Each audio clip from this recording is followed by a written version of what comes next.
Hello you guys, welcome back to another video. Today's video is gonna be all about the crazy bosses and customers I have had to deal with throughout my serving and bartending career. And there are a lot of assholes I have had to deal with. But before we get into today's video, I am super pleased to announce that today's video is sponsored by Starbucks. No, you guys, I'm totally kidding. I wish though, Starbucks, one day you will sponsor me. I drink this shit out of Starbucks and I have spent thousands of dollars on them. So Starbucks, hit me up if you see this video. But anyways, guys, first story is when I lived in another city, and this was a boss from a Greek restaurant. He was also the head chef. So one day it was service. I was serving a table of about 6 people. I collected their orders, brought it to the kitchen, and once the food was all ready and came up, I realized I actually forgot to ring something in. So all the food was up and he got me to make sure it was all there, and I said, oh no, I forgot something. So I listed the dish that I forgot, and he's just in the kitchen right on the other side. Once he realized I forgot, after I told him, he freaks out and he says, go tell your dad to go more animals and produce some more kids. And I was like so taken back. Like I literally took a step back and was like, in my head, I'm like, holy shit, did he really just say that to me? And yes, he said that to me very loudly right in my face. So end of the night, I go home. Next morning, I wake up. I was supposed to go to work, but thinking about it, I was like, screw this. This job is not worth it at all. The money sucks. He clearly sucks. He's like a hot-headed Greek dude that gets fucking crazy when it's in the middle of service. And his dad was an old Greek man that was really annoying to work for as well. So, quit that job, never looked back. Second story is a customer story. So this is a restaurant that I worked at in Vancouver here. It was about 3 years ago. So during service one night, I got a table. It was an older couple. They were just sitting at the bar. And I go up, I take their order, everything was good. Their food was ready, I brought it to the table, they said they were okay. Comes time to quality check, which it's very standard, you just have to do to make sure they're liking all their food. So I go back to the table and, just politely like, hey, how was everything for you guys? Do you guys need anything else? And the guy looks at me like I'm just standing right next to him because it's at the bar, and he looks to me and he's like, don't fucking ask me how my food is. And I was like, why don't you want me to ask you how your food is? And he's like, because I just don't like people fucking asking me how my food is. Story number 3. So this was about 4 years ago, back in Nanaimo, where I used to live. And I had started this job. It was about my 3rd shift. And before the restaurant had opened, I was in the bathroom getting changed. And I realized the lighting was quite nice. So I was taking a couple pictures of myself, a few selfies, and I was in the bathroom for maybe like 10 minutes. I finished taking pictures, I changed, and I come out of the bathroom. And the boss was sitting there, so she had mentioned to me that I was in the bathroom for a long time.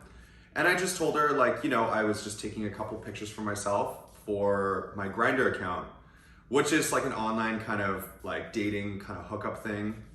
Immediately, she was just like her eyes like bug out of her head, and she like throws her head back, like super weird. And I asked her, I was like, well, what's wrong?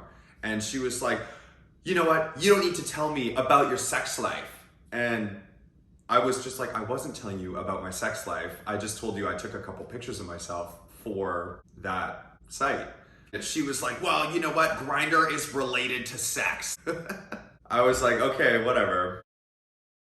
Another story with the same boss was the next day, literally, she asks me to go get the lemon juice with the yellow lid in the walk-in cooler. Clear as hell, she told me to go get the lemon juice with the yellow lid. So I go and do that, and I come back and I go and give it to her, and she's like, I asked you for lime juice, can you read? And I'm like, yes, I can read. Like, what the fuck, woman? Like, she was just out of control. Next story is a customer story. So at another restaurant I worked at here in Vancouver a couple years ago, I was serving another table. It was a family of 3 of them, and they ordered appetizers, main dishes, some wine. They were just having the greatest time ever. The father, he ordered some Parmesan cheese. It's an Italian restaurant. Where I worked, it was fresh Parmesan, grated straight from a nice big block of Parmesan. So he got his nice, good sized dish of Parmesan cheese. Then it came time for the bill to come. I drop off the bill, I give them a couple minutes because he wants to take a good, thorough look through the bill. So I return to the table. A couple minutes later, he notices that the Parmesan cheese is on the bill. It was $2. And let me tell you guys, the total bill was like $250. So because this $2 cheese was on the bill, he lost his mind. He threw the bill at me and was like, I'm not paying for that cheese. Why is the cheese on the bill? And I told him, well, because it's fresh Parmesan cheese, and if you order something from a restaurant, you most likely have to expect that you're gonna be paying for it. I said that really nicely, even though he was just being a total dick and like throwing shit at me. So he was like, no, you know what? I'm not paying for it. That makes no sense. I am not paying for that. So, you know, I'm like, what the fuck, man? Like, it was like, it's not like he got like 2 grains of Parmesan. He got like a good side of fresh Parmesan cheese for his pasta. And he's like, I'm not paying for it.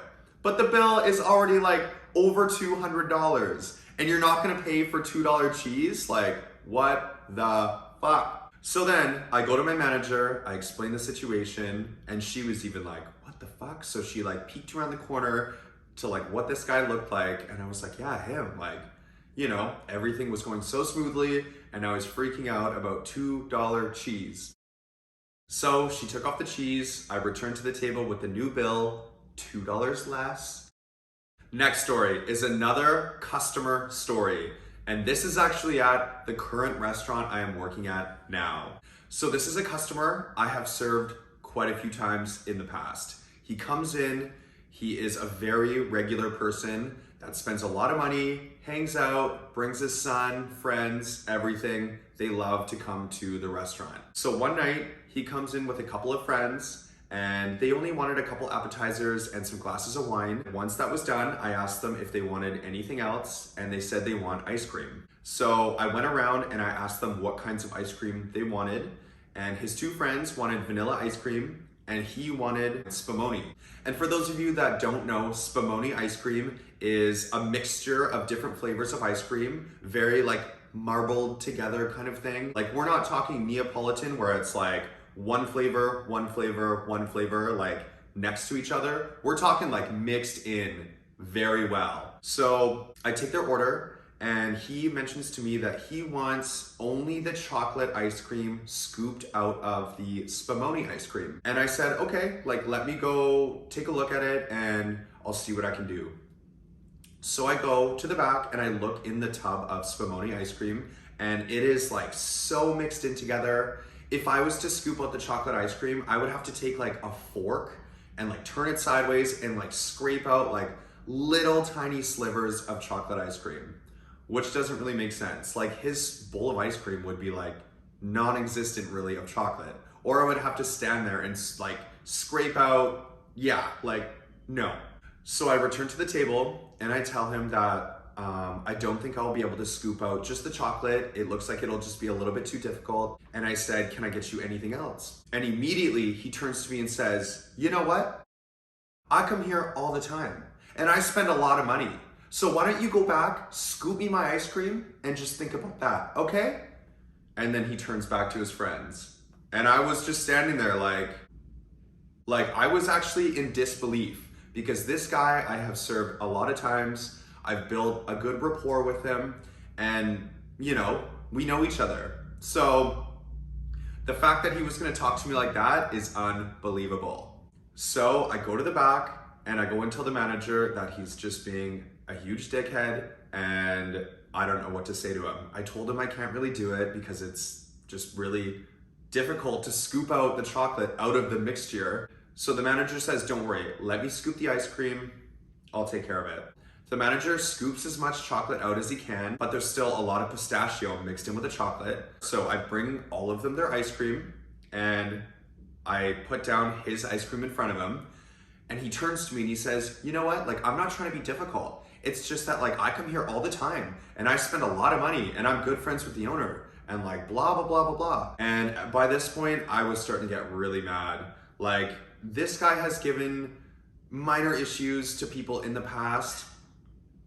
And I was kind of fired up and I was like, look, you're being a prick about this situation. If someone tells you they cannot do it, listen to that and order something else or don't order anything at all. He did not take that very lightly that I said that. And he gets up and he starts freaking out and he's like, you know what? I'm gonna have some words with the owners about this. And I was like, you know what? Go ahead. It was the end of the night and the owners are all having dinner. So he storms in, disrupts their dinner because I couldn't scoop him the ice cream that he wanted me to. And he starts freaking out. I couldn't exactly hear what he was saying, but I could hear him like yelling about me. This 65-year-old man did not get his chocolate ice cream, so he has to go freak out about it. And by the end of it, he did not return to the lounge and walk out the front door. He actually made an exit out the back door. That was that. But anyways, you guys, I hope you enjoyed these stories of my worst bosses and customers I have ever worked with. Yeah, it's been a long road over the last 9 years working in dozens and dozens of bars and restaurants. It's been a lot of fun, but of course, working in customer service, you are gonna deal with many weird, fucked up, crazy people. So those are my experiences. If you guys have had any experiences like this working in restaurants or bars or just horrible bosses in general, comment down below and tell me your story. Also, you guys, do not forget to like this video, subscribe to my channel, and I will catch you guys again really soon. Bye, guys.